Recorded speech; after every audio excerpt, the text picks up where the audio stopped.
Well, no, he has a clipped mic. So this one is okay. So this one will be no. It's fine. It's fine. 7:14. Amazing. The reason is because of the live stream. But I think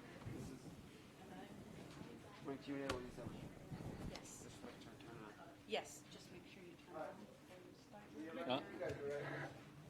Sure. How do I turn it on?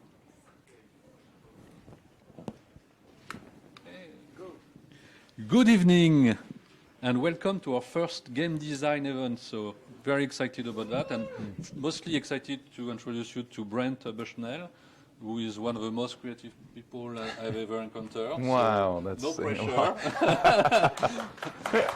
All right.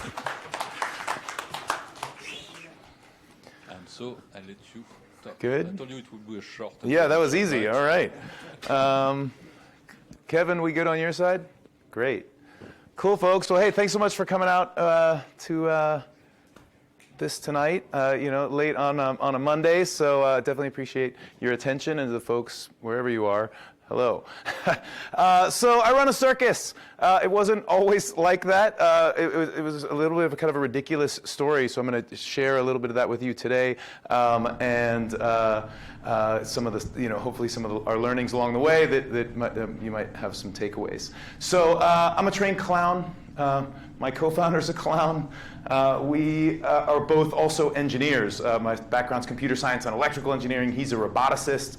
So how two clown engineers found each other, I'm not really sure. But in 2008, we were pretty frustrated with the fact that everybody was on Facebook and on their phones and not together live, right? Or at least not enough.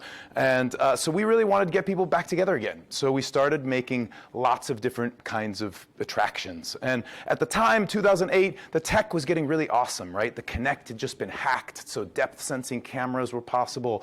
Arduinos made microcontrollers super easy, so you could put 30 little mini computers with sensors all over the room. All the stuff that's in your cell phone, right? Cheap accelerometers and gyroscopes and all that was getting super easy. The Wiimotes made that stuff really cheap. So in an evening, we could have a running project.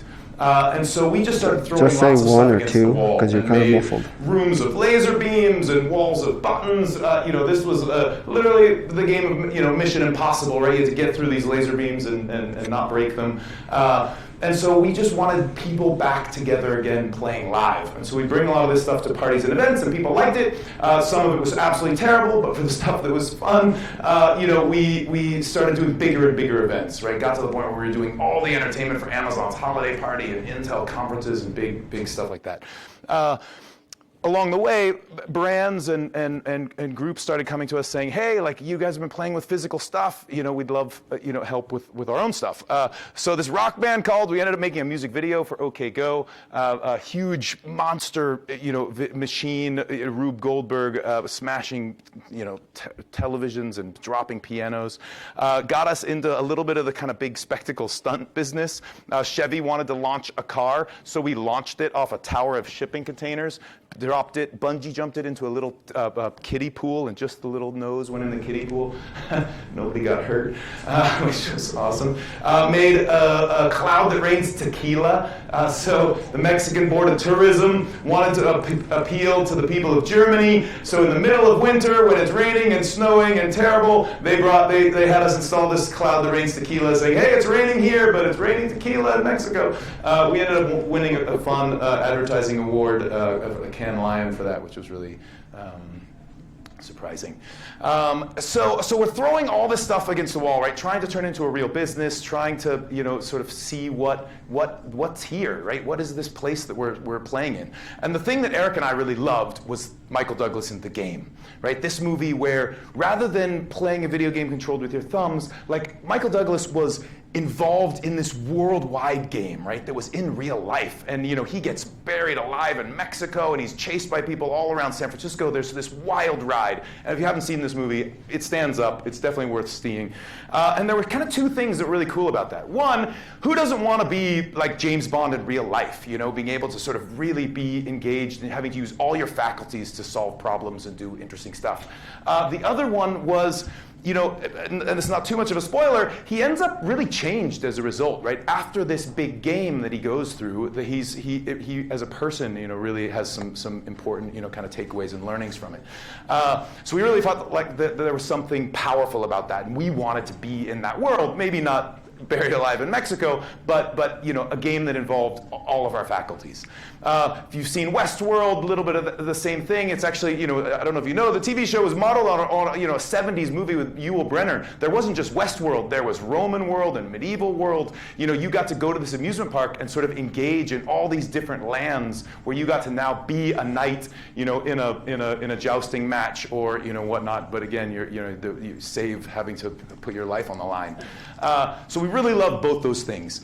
And so we started playing around with kind of multiplayer, multi-role experiences. This was our first one. You'll see a recurring theme. We're terrible at documenting stuff, so these are all bad photos. But this was basically Rock Band meets Space Battle. So the idea was 3-on-3 spaceships, a pilot, a gunner, and a navigator on this ship, a pilot, a gunner, and the navigator on that ship, and we're both trying to destroy each other's space stations. So the pilot can see the whole, the front of the ship. The navigator can see the whole galaxy. The gunner has got sort of a little turret on the back. So, we spent a freaking month building this thing. We're so excited. We finally install it, and everybody's like, what? How do we even play this thing? This is so complicated. And it was too complicated. But the idea of sort of different roles and a much larger narrative, a much larger thing, something you couldn't put on your iPhone, was still something we really loved a lot. So we started next what are now called escape rooms. This was sort of really early before escape rooms. We just wanted a live-action adventure where we're all working together. We called it the Versix Institute of Counter-Espionage, mouthful, but Vice. And so what we did is we put it. We lived at the brewery down there on the 5 at the time, and they have their big art walk. And so we set up this big immersive experience at Art Walk. Filmed our girlfriends at the time as these like Charlie's Angels style detectives, and then you had to go through and do a bunch of different things, from drive really fast in a motion simulator, get through that same room of laser beams, do all of these different tasks in order to kind of prove your mettle for our spy experience.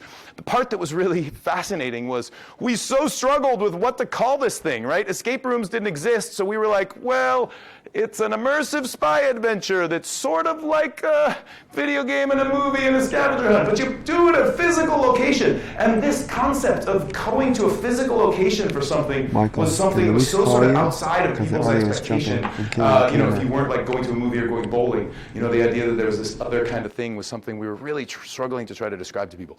So we built that and, never charged any tickets, like ran it for a week. So it was a real short run. We sort of were like, what are we doing? Like, does this even scale? Like, why, what's going on? So we're like, well, okay, everybody's got a phone in their pocket. Maybe we can overlay an experience on the whole world. We're like, okay, great. So we built this like alien, we deployed virtual alien gear all over the landscape. So, virtual trees, all sorts of different things. Every one of these trees had a little puzzle inside of it that you would launch and you'd have to solve. And we were like, oh man, we don't have any great IP, and how are we going to launch this? We're never going to really be able to get to scale with this. Pokemon Go did a great job. So we were a little early on that one too. So we kept doing a lot more of that corporate consulting. This was a traveling escape room we did for CW to launch the Flash. In the early days of virtual reality, Samsung was like, hey, we want to capture all this content, but there's really not great ways to capture content. So we made our own 360 camera with a bunch of GoPros and a 3D printed rig, and then started capturing tons of sports content. Driving really fast in a race car so you could feel what it was like to drive in a race car, running down the football field in order to feel what it was like for football at the NFL Super Bowl. Sort of funny, bunch of nerds that don't like sports, and we did all of this sports stuff. The Olympics, we did the whole Road to Rio tour down in Brazil. What's it like to dive off the high dive? What's it like to be in the locker room? All this kind of stuff. So super early VR, right? This is 2012, 2013. Both creating the content and then doing the installation at the physical events. So it's been 4 years or so, right? We're trying all this different stuff. We're doing this consultancy, helping to build all these attractions for brands. And we're like, God, we've done this for everybody else. Maybe we should do this for ourselves. Because like one of the things that was super frustrating is we build all this stuff, right? A cloud that rains tequila. They install it for a week, and then the activation is over. And you know where that stuff goes? Literally in the trash, right? Maybe they put it in a warehouse for a little bit, but usually in the trash. And we were like, God, we just spent 6 months on that, really? And now we're just going to throw it away? So first we said, all right, well, we'll make our own place to be able to bring that stuff. We didn't have the money to do our own physical place, so we did an event, a big traveling carnival. Which, in retrospect, kind of because we're a bunch of idiots, but the idea was, we could take over the space, we could control, all the rest of it. But man, was it a lot of work. We called it STEAM Carnival, and the idea was 120,000 square feet. So for perspective, that's like 2.5 football fields of stuff. We launched it on Kickstarter and ended up doing one in LA and one in San Francisco. But imagine setting up that much stuff for a weekend, right? We would set that up literally for 3 or 4 days. So it was really bananas. One half, all the high-tech entertainment we'd made, one half a bunch of hands-on projects to inspire kids about science and engineering, hands-on projects, and sort of the message was, hey, we built all this stuff. It's not that hard. You can too. Here's how. And then kids got to learn about programming, electronics, and fabrication, and creativity, and design thinking. I'd say one of my favorite attractions from that was, remember the old dunk tank at the carnival? You throw a ball and you fall in water? We were like, water is pretty cool, but fire is awesome. And so ours was the dunk tank flambe. You throw a ball and hit this target, and there's a person in there, but they don't die because they're wearing this fire suit. So literally you get consumed in a ball of flame. And it was so freaking nuts. As we were getting ready to launch the carnival, I was like, we gotta have the dunk tank. We gotta have the dunk tank. And then finally it was built and they were like, okay, Brent, here you go. And I was like, oh shit. And they were like, yeah, get in there. So I was one of the beta testers for it. And it was kind of funny. We were, as an event sponsored by IBM and Intel and Disney, we had all these great sponsors. And a fire suit company. And so Nutex, which is a company that makes things for walking around in big urns and big fires on oil derricks and all this kind of stuff, we're just like all over this, right? We were all their marketing material for the year. So I called him up as we leave LA, we're going to San Francisco, and I was like, hey dude, wow, we just had a great time in LA, we had the dunk tank, we're going to San Francisco, we're bringing the dunk tank, we can't wait. Do you have those suits in kid sizes? And he was like, what? No, I don't have them in kid sizes. And I was like, yeah, okay, that's probably a bad idea. So we never put kids in there. But I do love this photo, because that kid is never going to forget that day. It was super fun. So, and so this was kind of a wild turning point for us, because we left San Francisco like, oh my God, we can never do that again, right? Like, it had worked, 5,000 people a day, sold out every day, 250 million media impressions, all that stuff had been awesome, but we wanted to die. I mean, we literally got home from San Francisco and I, as a person, just lost the fire. I've never been as burnt out. As a company, we did nothing the entire month of December. We just literally went into a hole and died. And so we were sort of trying to figure out, well, like, what what's next for us? And there was a lot of trends that we were starting to kind of play around in, and now it had 5-ish years of experience in exploring. And so I'm going to just walk through a couple of those quickly. Number one, consumers want experiences over things. You probably actually heard this a lot now, but even in 2014, JWT's deck, which I urge you to check out, they put this out every single year, big ad agency, of all the trends they see coming. As early as 2014, they were saying, hey, brands want experiences, right? They want to, or consumers want experiences. They want to activate at South by and Comic-Con, and not with just a banner ad, but with like a big installation. Forbes specifically said, hey, millennials care about experiences specifically, which I kind of love this photo of that went viral under the tag "the bored millennials," and the bored millennials. Which, okay, I could totally understand, except they're at an amusement park, right? That's a freaking, sky thing. So I sort of this idea that, all right, even an amusement park, right, is still sort of old school and passive, and you're just sort of entertained at. So more experiential. Retail is changing. You've probably heard this retail apocalypse, which I think is way aggressive. It's just that retail's changing, right? Yeah, we don't need to buy physical stuff anymore, but you still go out in public for a lot of things. So while Macy's and Sears, right, all the big box retailers are going away, and you can just see this actually needs to be updated. It looks worse in 2017, right? Macy's, they're all just closing more of them. But the stuff that's opening, right, are the things that require your body. Food and beverage. You have to be there, right? Now you can Uber Eats it, but you still go out, right? You don't want to clean up after your friends on your birthday, right? Somebody else makes a better martini than I can at home. You're lazy. You don't want to make food tonight, right? You go out for food and beverage. Health, wellness, and beauty. Soul Cycle, Equinox, right? A juice bar, all those things. Your body has to physically be there. Entertainment, no-brainer, right? Hopefully things like Two Bit, a movie theater experience is different than at home. And then work and learning.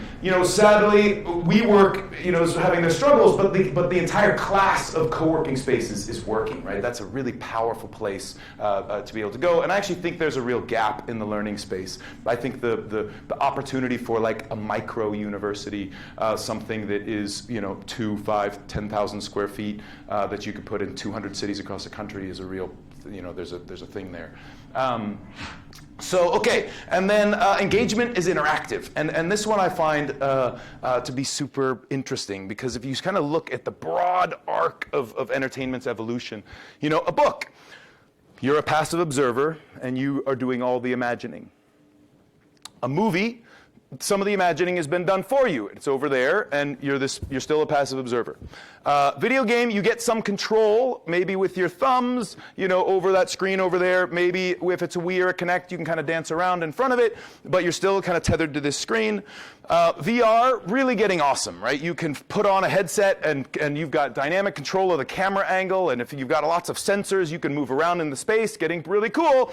But there's something even more immersive than virtual reality, and that's real life. It's awesome, right? Super immersive, right? Haptics that can freaking kill you. All sorts of different things, but it is a wonderful platform for entertainment, and there's lots of opportunities, and paired together with all this great tech, we can do a lot of really interesting things. So, if the old world consumer was one that was kind of really passive and entertained at, there's this kind of new world of being a creator, right? Being active in the pursuit. And if not a full-blown creator, a co-creator, right? You're kind of navigating through the experience and having some control over the environment. And there's a lot of terms that are coming up around this, right? Virtual reality and augmented reality. Mixed reality is sort of a superset that starts to include all the other haptics, right? You see heat in the VR experience, but you feel heat on your skin. A treadmill that would allow you to actually walk around. So mixed reality starts to bring in lots of other senses. There's a bunch of other things, right? Alternate reality games was a hot term 10 years ago. Escape games. How many people have done an escape room in here? Wow, only about half of you. That's shocking. For those of you who didn't raise your hand, escape rooms are awesome. Go do one. There's like 100 in Los Angeles. Really, they're great. Immersive theater. How many have done an immersive theater piece? Sleep No More in New York? Something like that? No? Wow, only a handful. Okay, so in LA, I mean, probably in the whole world, the most amount of immersive theater is in New York and Los Angeles. So many productions happening right now. It's super interesting. And then transmedia is a term that should just die, so I shouldn't even have it on there. Okay, so escape games are a really interesting solution, right? You've got a room, oftentimes some random office building, and it'll be 1,000 square feet, 500 square feet, and we're all going to work together, 6, 10, 12 of us, all to try to navigate through this experience. And they're everything from detectives to zombies to space, lots of different versions of stories as you basically try to escape out of this room. There were 0 in Los Angeles in 2013. There's literally over 100 now, just in LA. I've done them all over the world, Beijing to Orlando. They're really, there's a whole bunch of creativity going into that stuff. Immersive theater is the idea that rather than sitting in a seat facing a stage and watching performances, you are kind of part of the show. And the biggest one is called Sleep No More in New York. 100,000 square foot building on the west side of Manhattan, and you buy a ticket, and you're basically visiting a hotel, or at least that's the conceit. You arrive, you're sitting in the lobby, all of a sudden somebody walks up and says, put on this mask, no talking, no cell phones, enjoy your stay. And they put you in a freight elevator and they drop you on some random floor. Now, it's up to you to wander around. And you're going to and instantly you lose whoever you came with, right? So you're sort of alone wandering through this hyper-themed environment. Rooms of taxidermy, an entire forest, a whole dining banquet hall, so much space, right? Hard to even go around the whole thing. And every now and again, somebody not wearing a mask runs by. And you can choose to, you don't have to, you can choose to follow that person. And sure enough, they go and they land somewhere and there's some little theater performance and then they disappear behind a door that's locked and you can't get in. Or one of them grabs just you and pulls you behind that locked door and leaves everybody else behind. And so you can go back to Sleep No More 30 times and have a different experience based on where you go, who you're following. And only after a little bit of time do you realize this is the story of Macbeth. But sort of this like weird Quentin Tarantino out of order version that's up to you to kind of reconstruct. And it's really powerful, super interesting. And as you know, there are tons of other immersive theater productions all over the world now. I mean, just in LA, I did one that was limousines overlaid in downtown Los Angeles. You bought a ticket, you showed up at a street corner, and limo pulls up. You and the other 3 people who are trying to figure out what's going on all get in this limo, and an opera unfolds. Right, 2 performers in the front of the limo take you 5 minutes away past a coordinated opera where somebody with horns on a loading dock over there is coordinated with what you just saw, and then they drop you at a warehouse, and there's theater in that warehouse, and then another limousine picks you up and drops you at the Bradbury building. I mean, it was this entire coordinated, like literally a concert in order to be able to pull off this thing. I mean, I've pledged a cult and gone to dinner, in a regular running restaurant, and I was, kind of party to, a couple breaking up, and I'm just sort of awkwardly at the table with them while everybody else is like on a date and on a regular dinner. So immersive theater is just all over the show. There's so many different kinds of stuff out there that people are trying to figure out what it even means. Okay. It's a lot of trends. Humans are social. And this one is super close to my heart, right? It was kind of part of our original thing. We kind of hated the fact that everybody was on phones and on Facebook, but the reality is live is awesome, right? Face-to-face is the best. It's the highest resolution. It's the way that you have the most amount of intonation and voice, and you get the most. And it turns out there's a lot of research blossoming around this. This one I love, this book, Lost Connections. And this guy majorly suffers from depression. And he's gets pissed off that he's got all this depression and he's tried every drug that is out there and he's, none of it's working.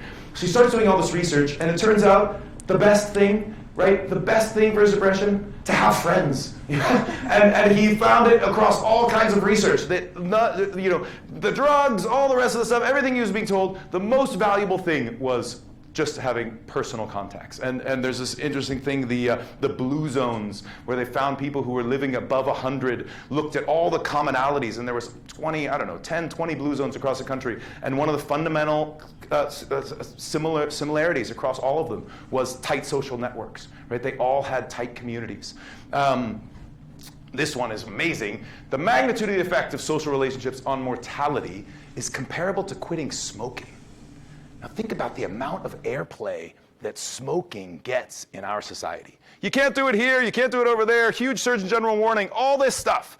None of that is what we're talking about when it comes to social relationships, right? But it's as important for your life. That's nuts, right? That's a huge discontinuity. So social, super important. There's a Harvard sociologist has a book called Bowling Alone. It's getting a little old now. It's probably 10 years, 15 years old. But he analyzed all the different ways in which humans got together in public. Bowling leagues, church going, union attendance, Elks clubs, card playing, everything he could get his hands on. And you know what? After the 60s, attendance just craters, just falls off a cliff. And tracking perfectly with not hanging out in public, you know what else happens? A decline in civic engagement. You're home alone depressed, and you stop caring about your society. So, and I wonder what could happen when that happens.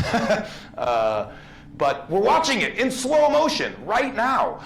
Alain de Botton, this is a beautiful book, Religion for Atheists. So he basically does this whole survey, and he looks and he's like, God, yeah, religion might be collapsing, but there's all this great stuff that religion brought us, right? We're sort of throwing the baby out with the bathwater. And this is a little bit of a mouthful, but the error of modern atheism is to let go entirely of a host of consoling, subtle, and charming rituals. Resistance to theology is no justification for giving up the music, buildings, prayers, rituals, feasts, shrines, pilgrimage. These things are still important. And I'm in the throes of some of my own research. This is a new talk for me around all the other stuff, all the other events that are popping up as a result, right? You don't just go to a wedding anymore. You go to the engagement party and the pre-party, and there's like so many things around it. It's not, baby gender reveal parties. It's like humans are working to try to create reasons for gathering, right? Reasons to get back together again. Just this weekend, my wife and I went down to Kanye West's Sunday service, right, on Sunday, and they literally had an entire gospel choir and a freaking sermon. And I'm not a religious person, but the fact that this was at the Forum was shocking to me, right? Kanye West, bringing sort of like pop religion out into the world. It was really fascinating. Okay, last piece on humans being social. There's this thing called the Strauss-Howe generational theory. And what these guys did is break up in 20-year blocks, generations, and things that were similar to them. And they basically had these archetypes that they associated with each of the 20-year generations. The hero, generally sort of the civics. The artists, more adaptive. The prophets, more idealist. And the nomads, more reactive. And sort of broke that into each of our generations. And started to say, okay, well, who are each of those as it pertains to us? And for each one of those archetypes, there were a set of associated characteristics. And my apologies for this graph. I've got to recreate this. But they called them turnings every sort of 20-year cycle, and had all of these different things that they started to identify across income equality, technology, and so very interesting set of stuff. Rather than talk your ear off, I've got so many more slides about this, but both for society and culture, as well as for politics and the economy, things that they started to see that were similar across all those categories. So we had, the experience that we'd been doing with all of the public entertainment. We'd thrown the carnival, we tried all this branded stuff, and right then, retail's starting to collapse, and we're like, okay, we can't tour this thing. Touring's not the right model. What's a new place that we can create and replicate? So we built what we call a micro-amusement park. We just made up that term. We just wanted something that we could, differentiate from the rest of the catalog that's out there. We opened the first one 1 year ago in downtown Los Angeles. This is a picture from sort of looking down on it. But for us, a micro-amusement park is just that, right? Small compared to Disneyland, but still big for an entertainment facility, and broken up into lots of different zones. An amusement park is lots of different zones.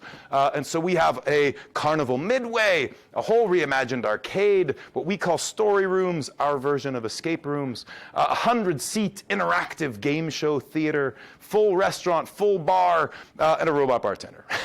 And so a variety of different stuff. These are some of the carnival games, big controllers, all multiplayer stuff. We love VR. This is a free roam VR. You're floating down a haunted river. This is one of our story rooms. We think of story rooms being different from escape rooms in that they're multi-role, they're episodic. So this one, it's called Space Squad in Space. We're all working together to pilot a spaceship. The pilot, the gunner, the navigator, the science officer, all trying to not crash. I put this in here because this was one of the early renderings before we ever opened the thing, and that's the real thing. And I kind of couldn't believe that we got pretty close.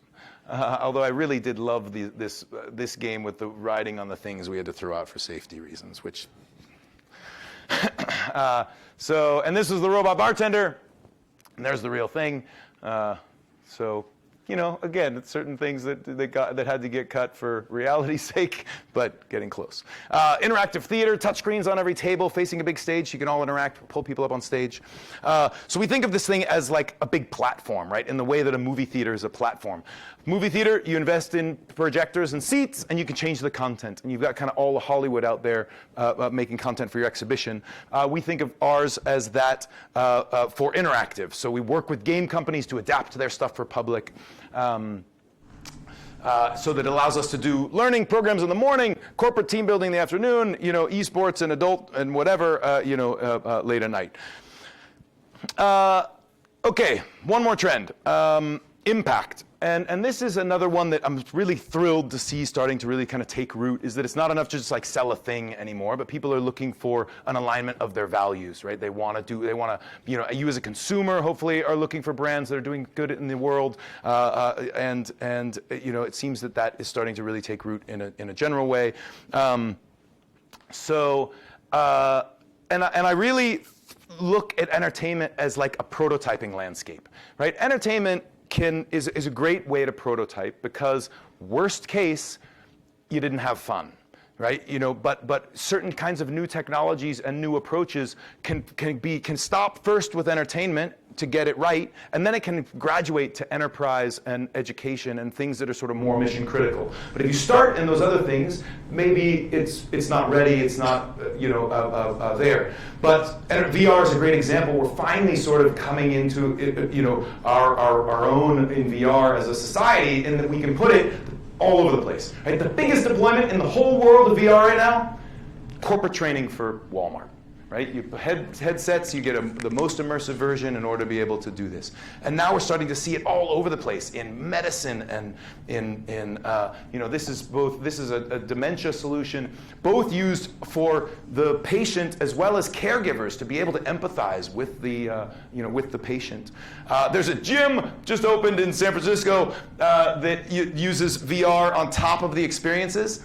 Literally, there's a study out there that says you will work out harder in VR than you will in real life, 10, 20% harder. And I think maybe it's like you just sort of forget that you've got a body and you'll just sort of subject it to more pain. I don't know. But powerful that's possible. Beat Saber is, how many have played Beat Saber? Also, only half of you. Wow. So Beat Saber is maybe the breakout success of virtual reality. There's been a lot of different stuff, but this is the one that is everywhere. It's like Rock Band meets lightsabers. It's super fun. And also kind of an incredible workout. So fun, or so much so, my little brother, who's a total nerd, this is a video, he put weights on his hands and legs and now a vest, and that's how he gets his exercise. So, God, little nerd. Augmented reality being used, in surgery simulations. It's also being used in training. And you can think of VR and AR too, as being used for dire stuff. Dangerous, impossible, rare, expensive. All of these things are great applications for VR. Turns out Notre Dame, is Ubisoft, big video game company, makes Assassin's Creed, always had on staff a full-time historian in order to make sure that the worlds that they were building were authentic. They also happen to have the best, highest resolution capture of all of Notre Dame of anyone. So good that in reconstructing Notre Dame, the government has gone to Ubisoft as the sort of canonical resource for recreating Notre Dame. Right? That's freaking incredible. Now imagine that combined with that, you could put a bunch of kids through in VR through an entire walkthrough version of Notre Dame in a way that they might never be able to get to Paris to do, but now could get inside of an incredible version of it. Chris Milk was the first one who called VR an empathy machine, and I think this is really powerful. That empathy is an incredible, using art to be able to build empathy is a very powerful thing. You get to be able to be there first person, and I'll get into a couple of places where that shows up. So the entertainment as a prototype, goes through kind of an interesting evolution. So I'm going to take Sleep No More as an example. How many Dungeons & Dragons players in here? All right. So yeah, I played Dungeons & Dragons a lot. We remounted a campaign last year. And Dungeons & Dragons, super fun nerd game, making it sort of heyday. There's a version called LARPing, right? So this is role-playing games, but you do it sitting in a seat. LARPing is live-action role-play games. And I haven't ever done this, but it is something that a lot of people do, and you study characters, and then people show up on a weekend, and they they'll sort of unfurl an entire narrative, and it's everything from Harry Potter to medieval times. This sort of live action. You're literally adopting a role and getting involved. Now, a ton of work to do this, right? You've got a lot of study. People are equipping themselves. You're flying across the world to Poland. So LARPing is not for everybody, but it sort of graduated into something that was much more accessible, right? Sleep No More was now something where you don't have to do any study, you just buy a ticket, you show up, and you get to kind of wander around this immersive Macbeth thing. Super cool, much more mass market, but sort of prototyped in the by the nerds in this kind of early form of entertainment. And now we're starting to see versions of this stuff show up as ways for kids to be able to learn. They're making escape rooms in schools. There's a thing called Kidzania that just opened in the US after going around the world, where kids get to be pretend fire department and a pretend banker and all sorts of different things in this kind of live action role play scenario. So moving from entertainment into education. More on impact. I went to an immersive theater production at a food bank here in Los Angeles. And so I bought a ticket and I showed up, and the first thing I did asking the ticket taker, I was like, oh, hey, who wrote this show? And they were like, what show? And I was like, huh, okay. So I go inside, and we're all making sandwiches for the homeless.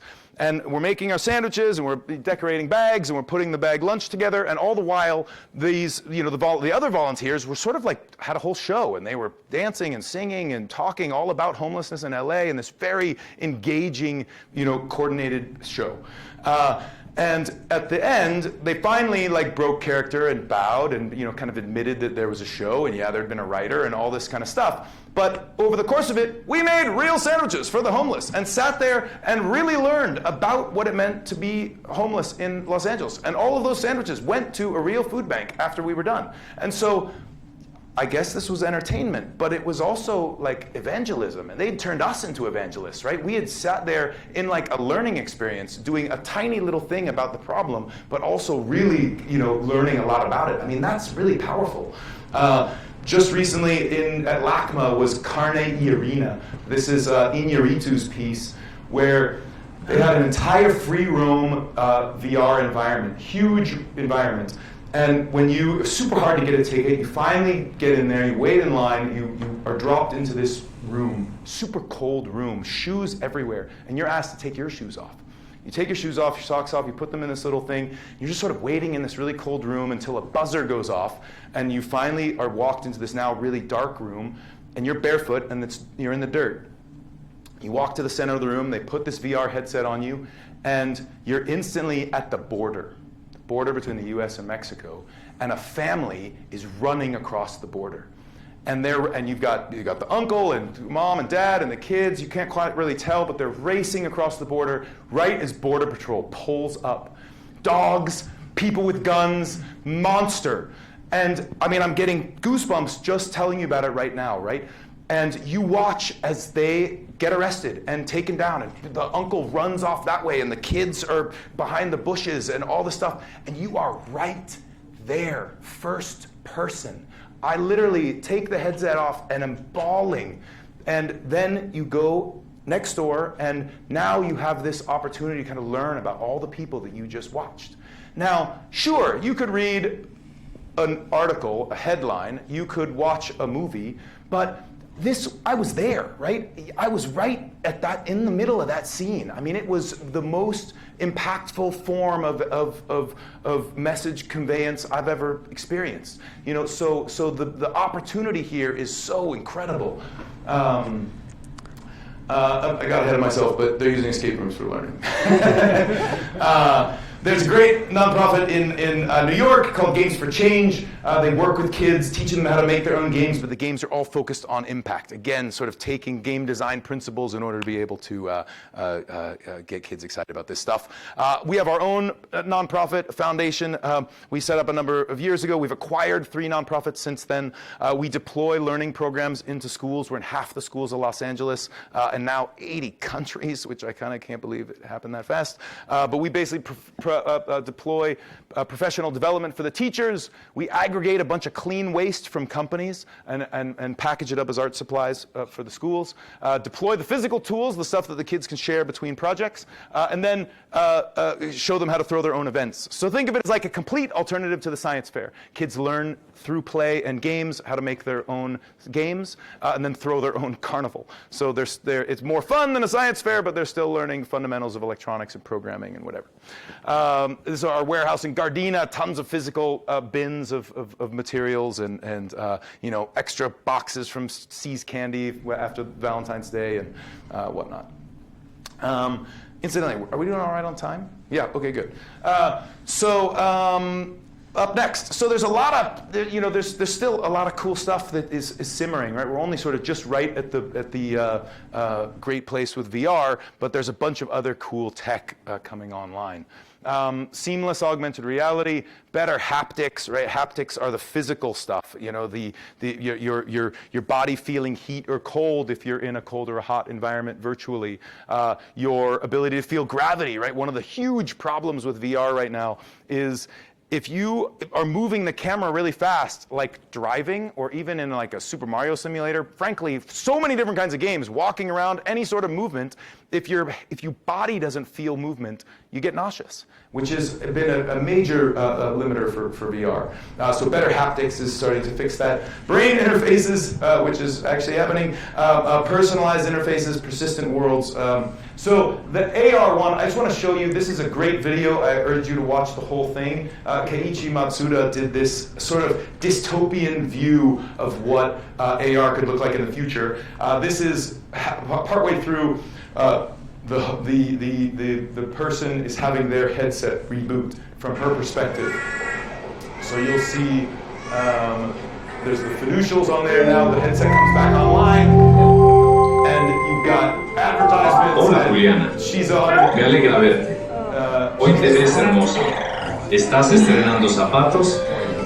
Okay, you know, she's online with customer support. She's got a little Tamagotchi she's taking care of. You know, there's what's coming up next. So all of this stuff just like inundating her landscape. I mean, literally, there's news out there about Apple with a heads-up display coming in maybe the end of this year. Nobody's quite sure, but it could be early next year. Now, not to this resolution, not to this obvious level of sophistication, but in our lifetimes, for sure, right, with certainty. And so, wow, imagine, right? We're already cyborgs, right? It's not installed in your body, but literally, I mean, do you know a friend that doesn't have a cell phone? And if they don't, like, how do they do anything? How do you get anywhere? How do you interact with the world without a cell phone right now? Imagine if it's literally on your eyeballs. This company's incredible, Haptics. They This is their view. This doesn't exist yet, but they've made a glove that is a haptic glove that I literally put on in VR, put the glove on, and a dragon flew in, landed on my hands. I felt the pricks on my hands, and then it flamed my arm. I felt heat on my arm, and then it iced my arm. I felt ice on my arm. It flew away, and then I had a Coke can. So that was fun. Weird discontinuity. And the Coke can was like cold and like rolled around in my hands. I mean, it was bananas. And their view is that it would be like this, right? That suit, not just on my hand, but on your whole body. And then an exoskeleton, which exists, that tech is already working, so that you could do all sorts of other simulations, like walk, jump, fly. Right now, if I put you in a VR experience like you're flying, but you feel your feet firmly planted on the ground, that experience sort of sucks, right? But if with this, an exoskeleton, all of a sudden you're horizontal, you could swim, you could go through all sorts of different things. And this tech is not far away. So rather than buying a treadmill, you'll just get your super exo haptic suit, and you'll be off and running. Neural brain interfaces. So this is obviously not invasive. Just with that thing and a little bit on my ear, I was able to just look at something across the room in VR and think about it and pick it up. It was crazy. Super early, rugged, but coming, literally coming. So that was bananas. Ready Player One. How many read this book? It's only a handful of you. So Ready Player One, really great book. They turned it into a so-so movie. But the thing that was really amazing about the book that didn't make it into the movie was the flick sync. And the flick sync was one of the challenges they had to do. They had to perform the entire version of War Games, the entire version of Monty Python as one of the main characters. And so they were in the world of their favorite, one of their favorite movies and having to perform as the thing. I did a version of this at a USC hackathon, and I was sitting at the head of the table in Alice in Wonderland, and floating in front of me was my lines. And when I said my lines properly, IBM's Watson determined how well I did, and if I got over 90%, the scene advanced. And instantly, I was there, right? I mean, that completion of immersion made it so awesome. Now again, just in time, I was being fed my lines, I had to do no preconceived planning or whatever, but all of a sudden, I was in the movie.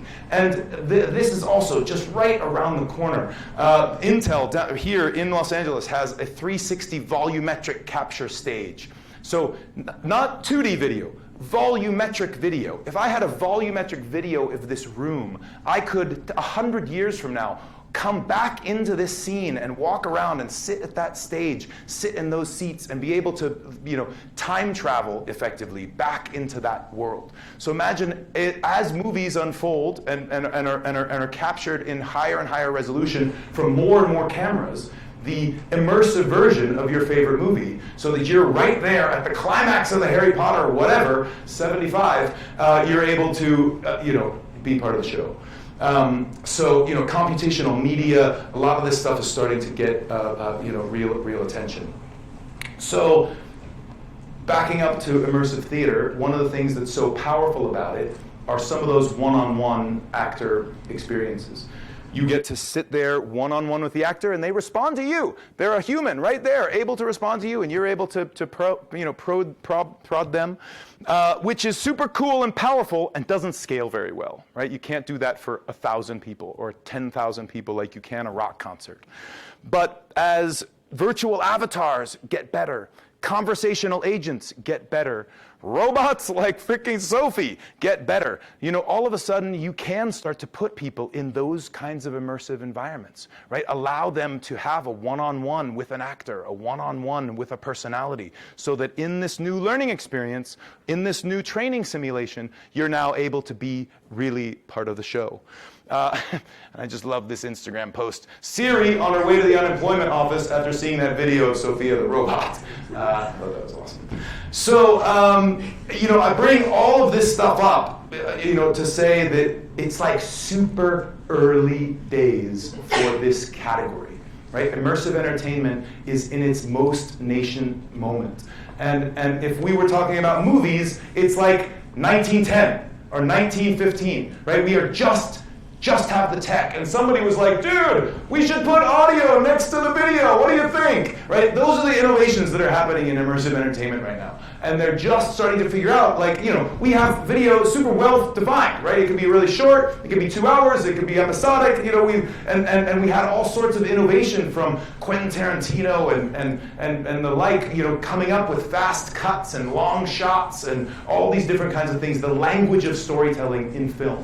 The language of storytelling in this domain is completely wide open. Nobody knows. People are trying all sorts of different stuff, and some of it is terrible, and some of it is fucking awesome. And so it's really an interesting time, because it's like computers in the 70s.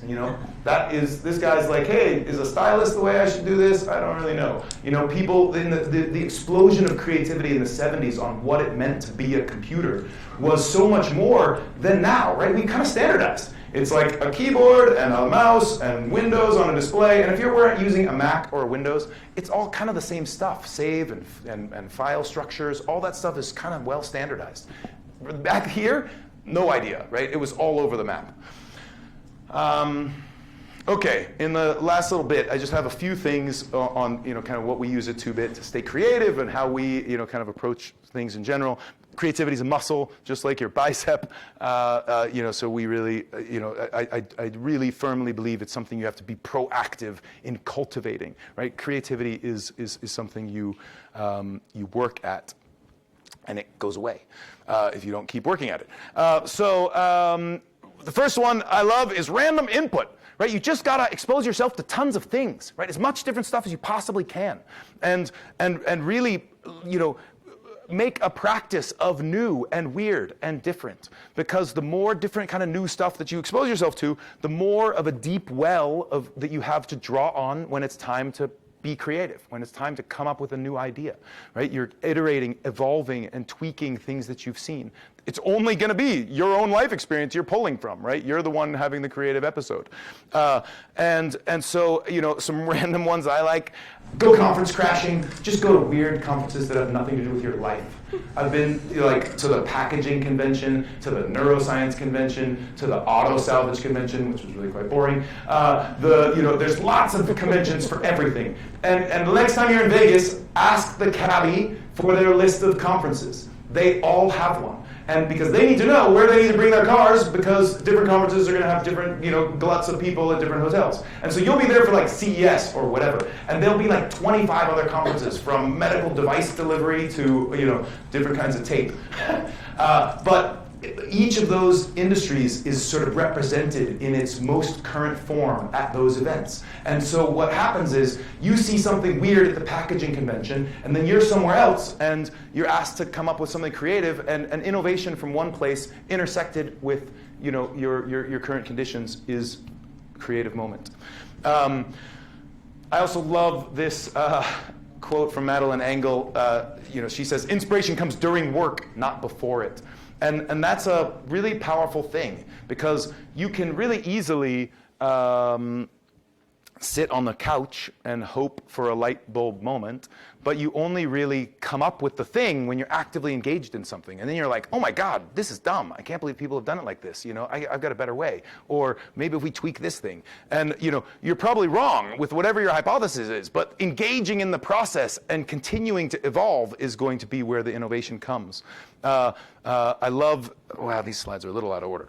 I love in Buddhism, there's this concept, shoshin, which, if you can believe it, has a similar concept in clowning. I didn't think you'd connect those two. But in clowning, we're told to have a soft mind, which is sort of like a beginner's mind, shoshin, where you just are looking at the world like it's the first time. You have none of your preconceived notions, and you're just trying to see it for what it is, right? And it's okay to be a beginner. It's okay to ask questions and try something new and see it for the first time. And an incredible source of creativity, because the second that you're an expert at something, you have like shut down, and you're not open and you're not exposed, right? But if you are open and a beginner all the time, there's lots of new and creative. I don't really know why I put this slide right here. This is just a random story that doesn't belong here, but I think I should tell you anyway. Sometimes everything sucks. And we had this moment when we were doing consulting, and one of our clients just stopped paying us. And I'll sort of spare you the whole story, but we were really not in the wrong. Like their whole sort of enterprise was collapsing, and we were like really at our wits' end, and like everything was. On the line, and we went and met with lawyers, and they had said, "Oh yeah, open and shut case. You did the work. They never paid you," and we ended up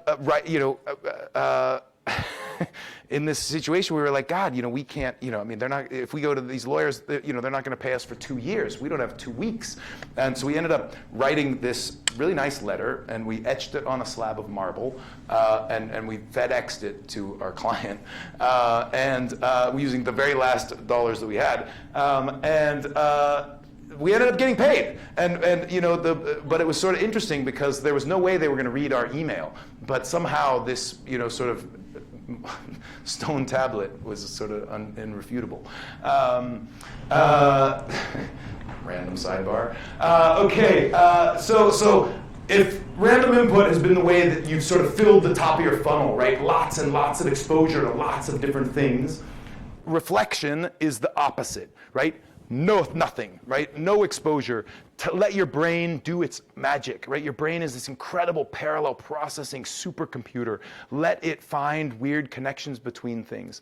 I oftentimes like to drive listening to nothing, with just a notepad on my knee. Meditation and mindfulness is getting a lot of airplay these days, and I think that sort of self-care is going to continue to become something people really want, because you do need sort of a balance between like hyper exposure and the opposite. And then taking notes, physical notes. I've had a folded piece of paper in my back pocket for a long time. And physical notes, not typed notes, are more powerful. You are a slow writer. You're a fast typist. It's very easy in a meeting, in a lecture, or whatever, to sort of get into like dictation mode, and where you're just not even hearing it. You're just typing it all down. Because you're a slow writer, you will be forced to kind of listen a little bit, distill it into something reasonable, and then write that thing down. Not only that, I think it's actually kind of pro-social. When you're sitting in a meeting with someone and someone's like on their phone, you're like, dude, are you paying attention to me, or are you just like on your phone? But writing is like, hey, I'm here with you right now. Like, what are we talking about? So taking notes is super powerful. And then, hey, probably you're writing down stuff that you don't know about, and then you've got something you can follow up on. Actually, when I was at that neuroscience conference, it was interesting because one of the brain scientists was walking around giving everybody notepads, being like, because your brain is fallible. And just about anybody could have given me a notepad that day. But when the brain guy says your freaking brain sucks and forgets things, then you kind of listen. So last few slides here. So inspiration comes during work, not before it, right? How many played with Bop It, this toy?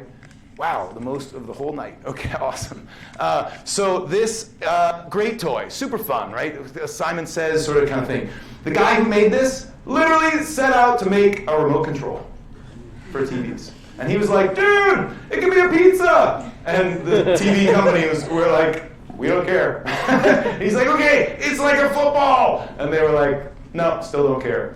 And he's like, okay, you bop it and it changes the channel. You twist it and it turns the volume. And you pull it and it turns it off. And they were like, no, man, we still don't care. That's dumb. And he was finally like, all right, screw the TV part. It's a toy. And sure enough, he sold the whole pile of them. So there's him bopping me on the head. All right, last slide. How to stay creative? Be a mentor. Full stop. We have a current approach right now, particularly at the K through 12 level, that is not super effective, right? I mean, teachers are inundated, right? One teacher, 30 students, that's so much. It's so hard to have a personalized relationship, right? Hopefully some amount of this today, personalization is powerful, right? Personalization responds to you, it's dynamic, it's very optimal way to learn.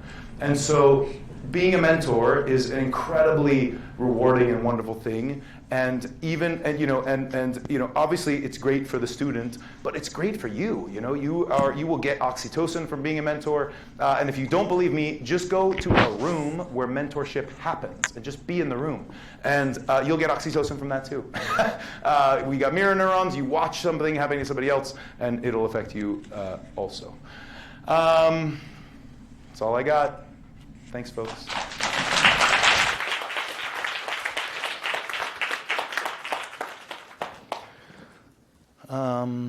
So I know we talked about maybe doing questions. Yes. Yeah.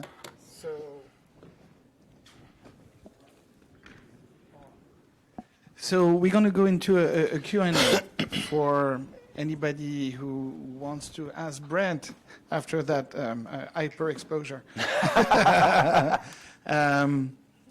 First question. Yeah, I'm going to give you the mic, so you have to pass it on.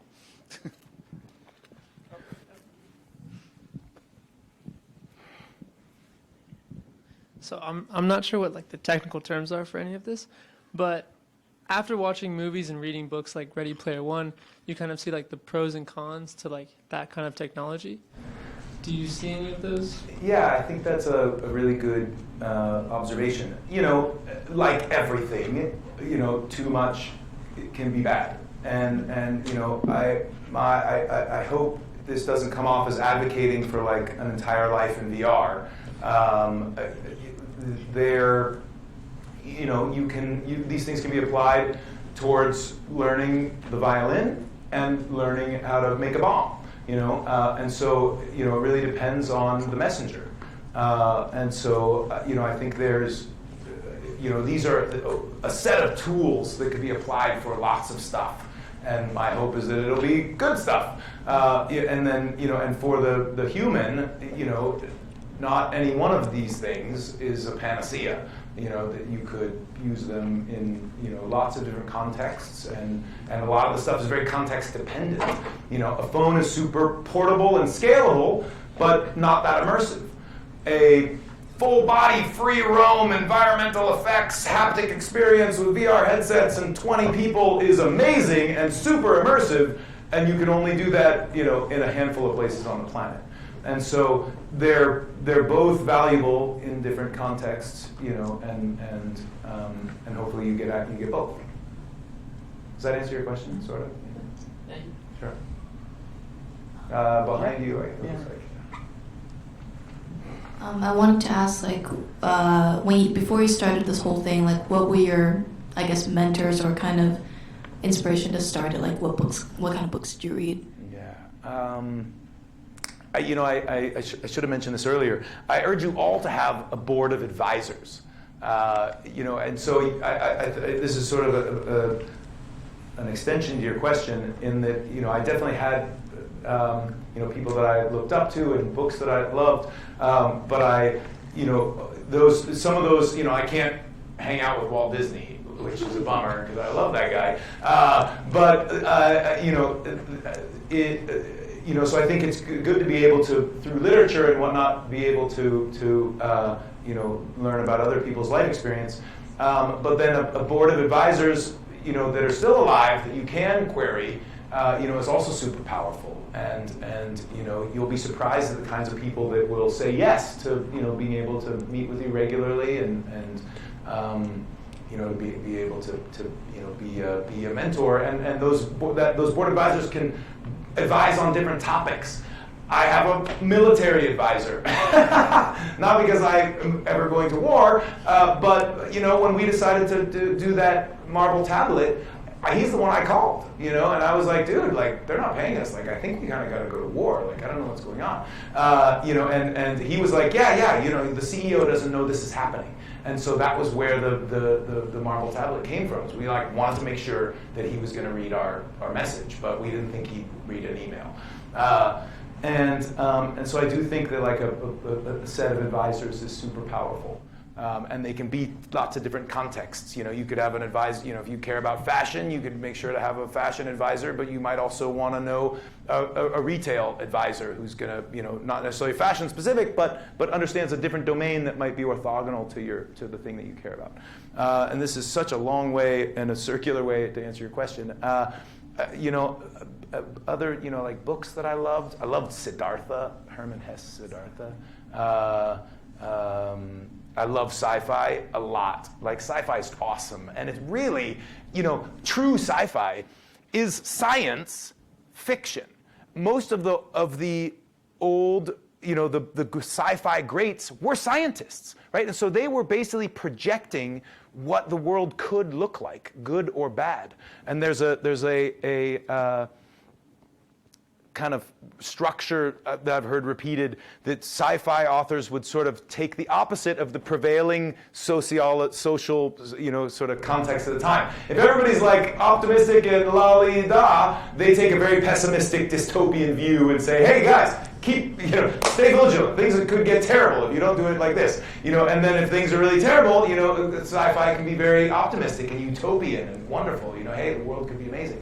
But you know, looking at sci-fi, you know, I mean, sci-fi is an incredible way to stay creative. It's totally predicting the future, you know, oftentimes, or the future that we should totally avoid. And so I think sci-fi is a very powerful way to kind of like squint at what could be, and I find to be really inspiring. Yeah, my question is like it's a little bit off charts. Like, what kind of entertainment are you expecting from 5G? Because you know, for 4G we have PUBG. Dude, great question. I'm like, devouring my brain right now. So 5G, right, is that new network that AT&T and Verizon are trying to sell you right now. And you know, the thing that's really powerful is it's high bandwidth and lower latency, right? Latency is the delay between when you send the request to the computer and the computer can process it and get it back to you. And what is really amazing about that is, you know, right now, if we wanted to have like, you know, an interactive, massively multiplayer game, that latency can be a real problem. And depending on the kind of game, it can make it not fun at all.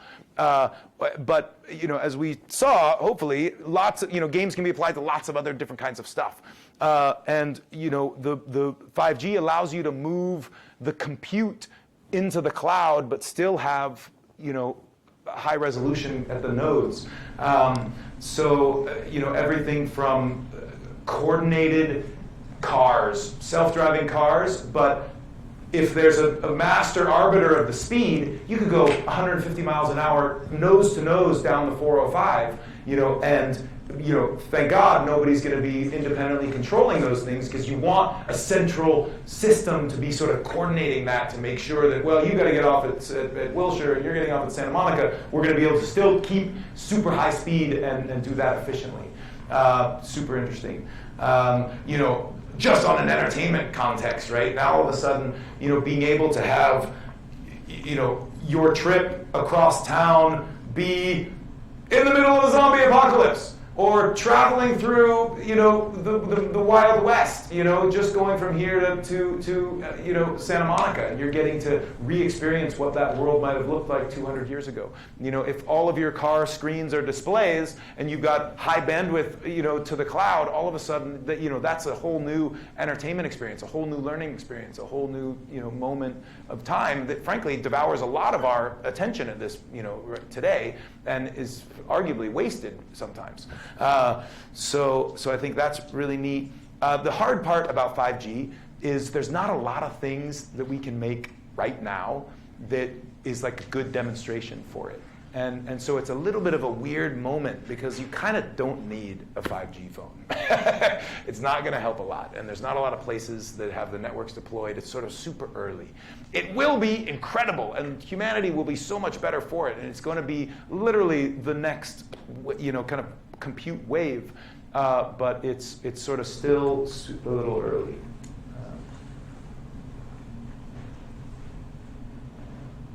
Next question. Yeah, can you pass the mic?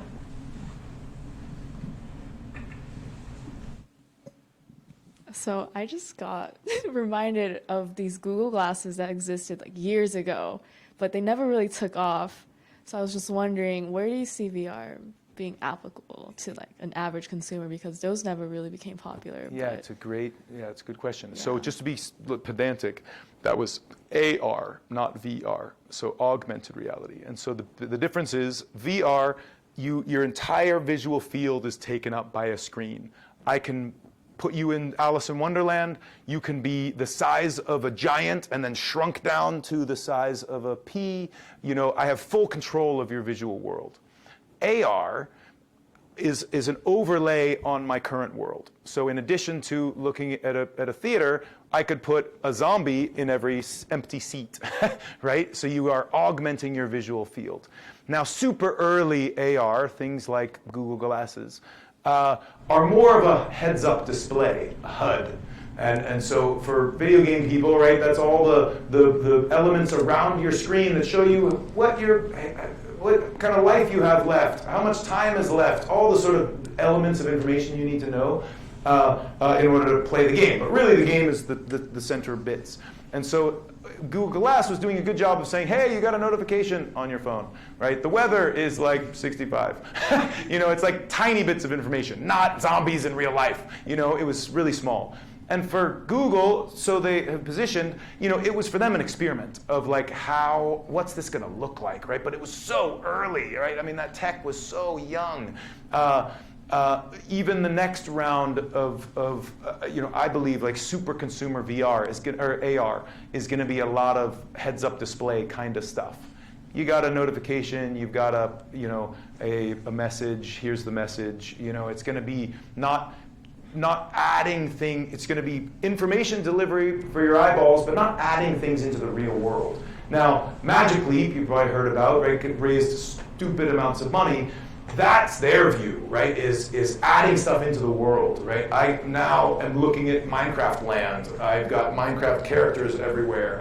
All of that, where I can really, I have a camera that's capturing the state of the world and can then add stuff into that world that is consistent with how I expect it to be. Because I don't want the zombie to be sitting partway on Christoph. It should be properly right there, and look like it's far enough away from me. That's a much harder thing than just it's 65 and sunny. Being able to make sure that the lighting for that zombie is correct. It'd be super weird if the lighting on the zombie was different than the lighting that's on Christoph right next to him. My brain would be like, that zombie's not real. But what gets amazing is when it is real, when it really looks real, and you can't actually tell the difference, right? Because now you really are totally immersed in it, and you could live in a Harry Potter wonderland, or you could live in a whatever. To your first question, right? There's going to be real human implications for that, right? Are people ever going to check out of living in their zombie apocalypse? Like, maybe not. Like, that'll be weird. So I wouldn't look at Google Glass as being like a failure. It was just like a super early experiment in this domain that is very, that still today, a decade later, we're still trying to figure out what, AR headsets, or we don't, there's a couple of options, Meta and Magic Leap and HoloLens, but it's, it's still super early days. So, does that answer your question? Okay.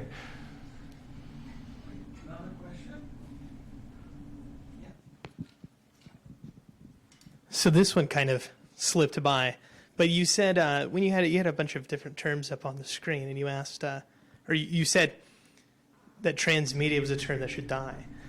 It's kind of interesting to me, considering I have a class in it. So, yeah. Sorry. I feel like it is a term that got like overused for a lot of stuff. and it started to lose its specificity. I think immersive is getting that way. Everything's immersive. Oh my God, you know. And I'm still using it, right? And so I think we're in the fact that these are early days. We're sort of scrambling for terms to be able to make this make sense, and almost by its nature, those terms start to lose meaning because they kind of get used for stuff that maybe they weren't originally. And so I think that, you know, for me, transmedia got used so much, I don't know what it means anymore. Yeah, I think there's a lot of overlapping definitions going on. Right, and I think we're about to get there with immersive, and we're going to need a new term. But my apologies, I didn't need to. No worries. Yeah.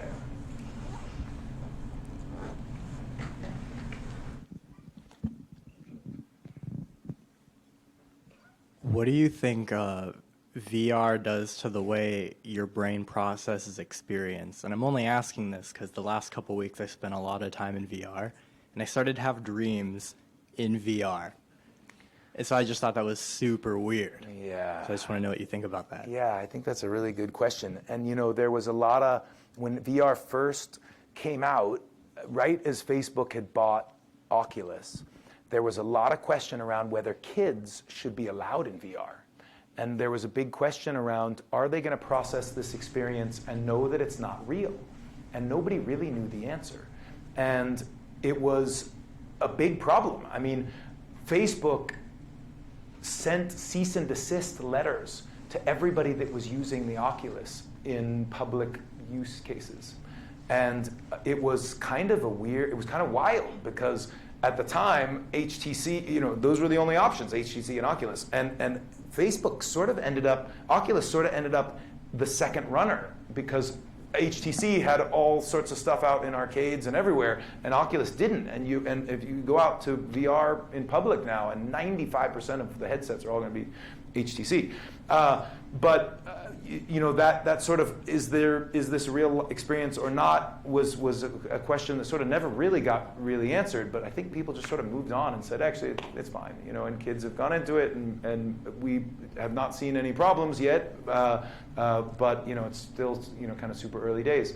For adults going into it, I don't worry about it too much. You know, I think that for anything you hyperexpose yourself to, I remember getting obsessed with Metroid, playing that freaking game so much that, like, you know, all I saw was Metroid and Dream Metroid, and you know, my dad was in the chess club, and he got to the point where he was playing chess so much, you know, he was like moving chess pieces around in traffic, you know, and so I think that, like, when you get hyperexposed to something, your brain just starts to hardwire for those things, you know, during those periods. And so I don't look at it sort of any different than like anything you do a lot of.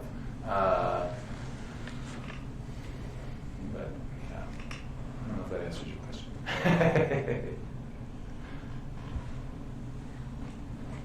Another question? No?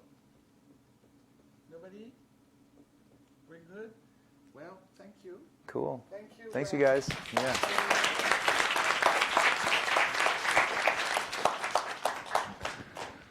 Thanks for having me.